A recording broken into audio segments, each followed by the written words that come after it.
In this project, we're going to make a traffic light that can be controlled in two ways, using a push button and also using your phone wirelessly. You can change the state of the traffic light by just pressing the button to cycle through all the states. And if you hold down the button for a few moments, it will perform the traffic light sequence automatically.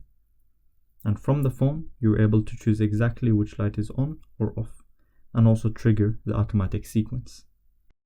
First, just like all projects, we're going to look at the breadboard version, how to make it on a breadboard, and then we will design a nice case for it and 3D print it, so it looks like an actual traffic light.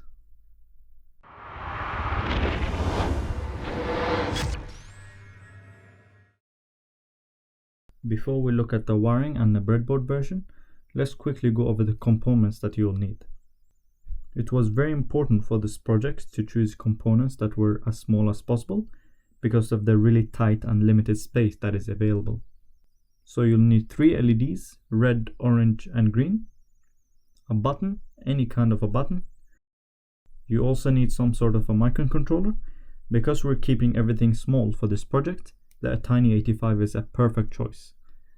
If you're not making a case for it and just building it on a breadboard, this is not important because it doesn't have to be small, so any microcontroller will work. However, the Tiny85 is extremely small and you can program it just like any Arduino, so it's perfect for this kind of project. We will need to get Wi-Fi access to control the traffic light from our phone. I have chosen the ESP01 because again, it's very small, which will need all the space we can get in this project. For the power supply, I wanted something that provided 3 volts and also be small at the same time, so a coin battery was a perfect choice. I went for the CR2450 coin battery. You can get these very cheap. They provide 3 volts output and have a capacity of 550 milliamp hour, which is pretty amazing. But when I got these batteries, I was like, okay, what do I do with these now? Thankfully, they do battery holders for coin batteries like these ones, so you'll need one of those as well. And if you are going to use a battery, you'll also need a 3.3 voltage regulator.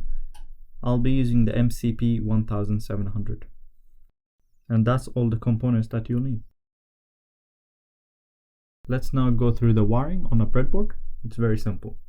Here's the complete wiring diagram. The LEDs connected to the Tiny85 and ground. I only use a resistor for the red LED. I didn't use resistors for the green and yellow as it just made them way too dim. When 220 ohm resistors are used for the yellow and green LEDs, we can see that they are very dim, and when the resistors are not used, they are nice and bright, and it was safe for me to use them. However, do please check which resistor to use for your LEDs. If you're not sure, just start with 1K resistors and go from there to see which brightness you like. Back to the connections, connect the button to the Tiny and ground, and finally add the voltage regulator. Leave the ESP01 unconnected, we will connect that later. For now, we're just going to control the traffic light using the physical button. So now all we need to do is upload the code. You can get the code in the description below. For the Tiny85, you'll need a USB ASP adapter. Make these connections and upload the code. Then connect the battery and press the button to change the state of the traffic light. As you press the button, it will cycle through the same light sequence as in real life traffic light. You can also hold down the button for 1 second and it will perform the traffic light sequence automatically. I made it very easy to add your own light sequences, so if you are interested in that, check out the code. Now you could stop here, but in this version you can't control it from your phone. So to control the traffic light from your phone, we'll be using the Blink app. It provides a really nice and easy interface to communicate with an Arduino, such as the ESP8266. First, you need to install the Blink app on your phone.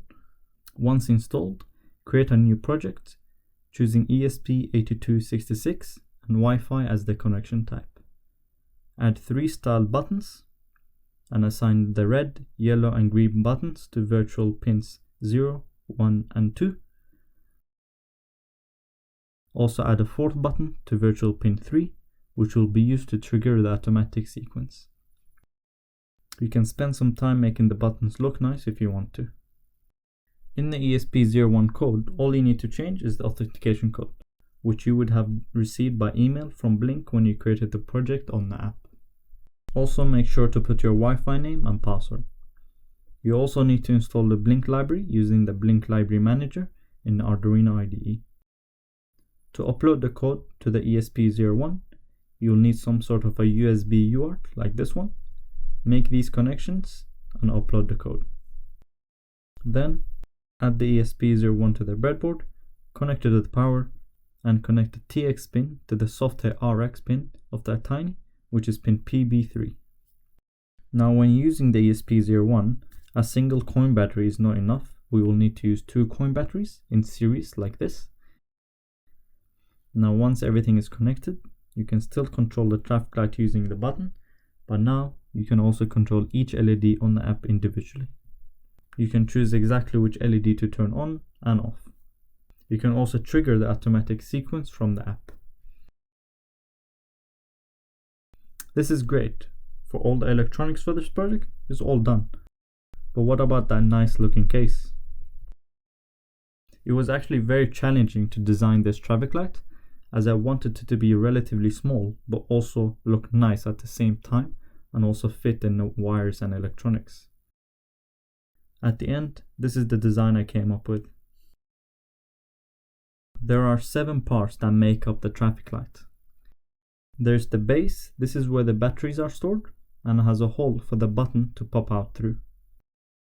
It also has a cutout for the sliding switch to turn on and off the traffic light, small holes to make sure the button is placed in the correct orientation, and a cylinder is to take the bolt to secure the lid to the base. The lid is simply used to close off the base using a bolt. Now the top piece is separated in 2 pieces, the top back piece and the top front piece. The top back piece, this will contain the Tiny and the ESP01. I made it as small as possible to just be enough to fit those in alongside the wires needed. This is secured to the other part of the top using 4 bolts. 3 wires are needed to go down to the base, 1 for VCC, ground and 1 for the button. These wires are routed through the pole to the base. The top back piece also has a cylinder at the bottom to connect the base using a tight fit.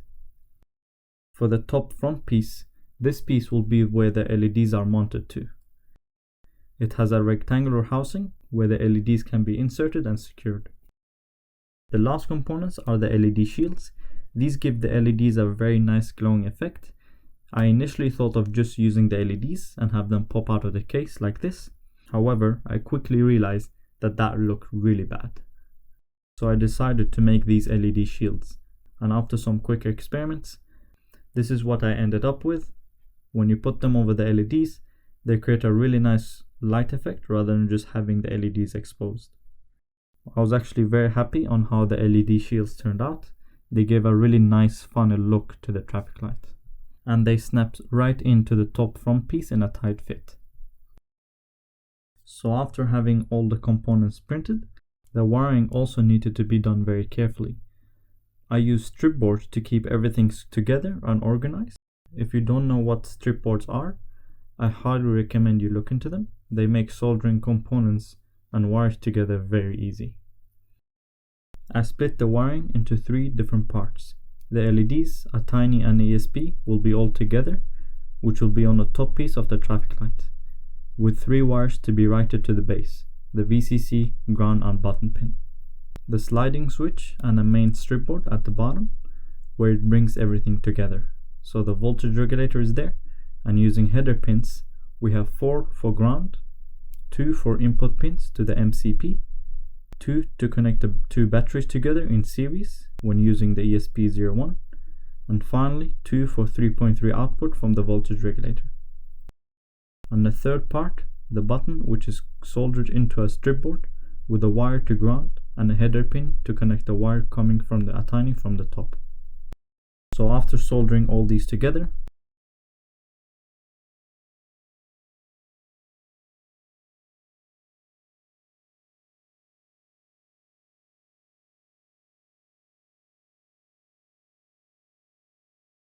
it was time to assemble the traffic light.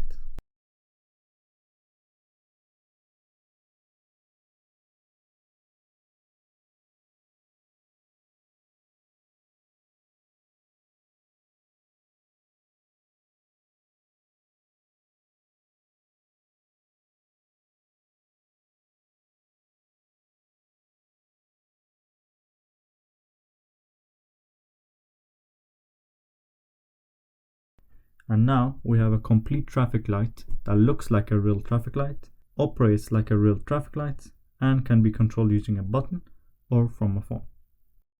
If you enjoyed this video or learned something, please consider subscribing. I have many projects planned and I'll be posting regularly here in this channel. Thank you very much for watching, and I'll see you on the next video.